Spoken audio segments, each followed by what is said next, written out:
Não é difícil percebermos a grande variedade física dos seres humanos. Diferimos na estatura, no formato do rosto, cor da pele, cor e textura do cabelo, cor dos olhos, isso citando apenas alguns traços fenotípicos.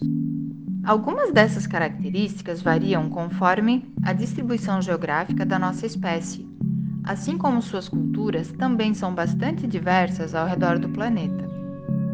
Há muito tempo tenta-se categorizar os seres humanos em diferentes grupos subespécies, baseando-se nessas características físicas e culturais, para definir grupos superiores e inferiores. Na antiguidade, gregos e romanos utilizavam esses critérios para se dizerem superiores a outros povos. Mais tarde, os cristãos passaram a segregar muçulmanos e judeus, sempre utilizando a religião, o comportamento e o ambiente como critérios para conceituar a diversidade humana. Foi no século XVII que pesquisadores passaram a utilizar o fenótipo para fazer essa distinção.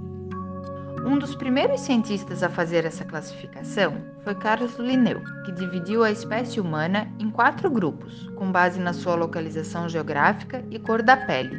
Linneu também atribuiu características psicológicas e morais a cada um dos grupos. Conforme a ideia dele, as raças seriam assim: americanos, europeus, asiáticos, africanos. Nessa classificação, podemos perceber que os americanos e europeus possuíam características mais positivas que os demais.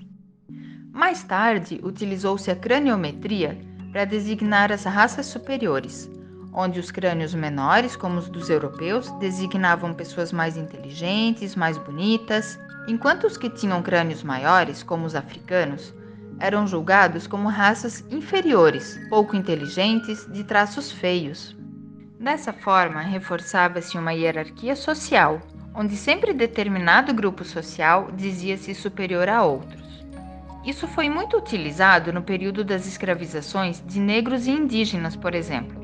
Na visão da época, era dito que os brancos tinham capacidade intelectual para trabalhar, prosperar e governar, enquanto os escravizados estavam aptos apenas ao trabalho braçal e, na visão cristã, não teriam alma. Dessa forma, eram comparados aos demais animais. Após a abolição da escravatura no Brasil, não houve uma política pública para inserir os escravos libertos e seus descendentes na sociedade, levando-os a habitar locais onde ninguém queria morar, formando as favelas e gerando um quadro de miséria e violência entre a população negra e marginalizada.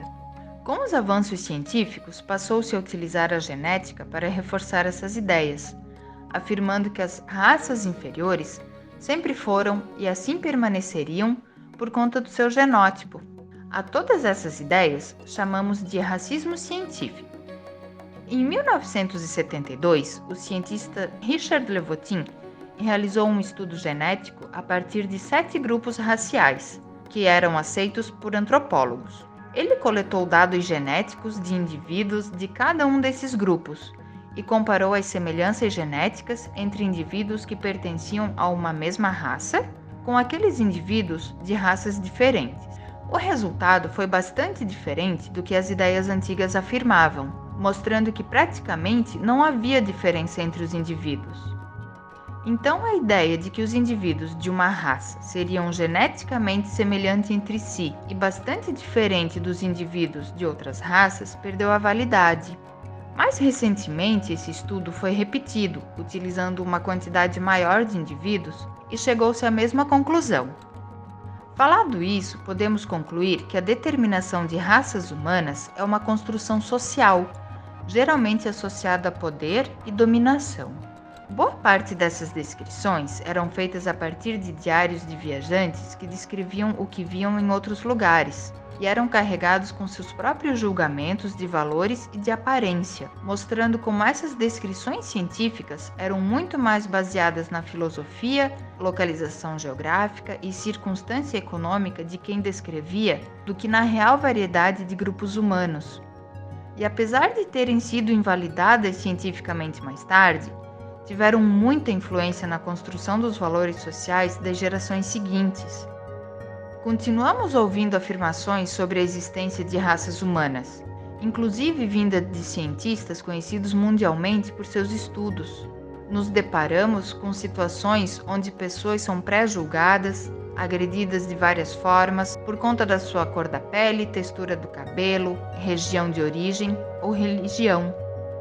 Então, citando Beatriz Biagini, dizer somos iguais é muito pouco, porque a realidade é que as pessoas negras têm condições de vida muito desiguais quando comparadas às pessoas brancas. Atualmente, raças humanas não existem para a biologia, mas existem na sociedade. E para superar isso em direção à igualdade, precisamos reconhecer onde o racismo se faz presente e tentar mudar as coisas.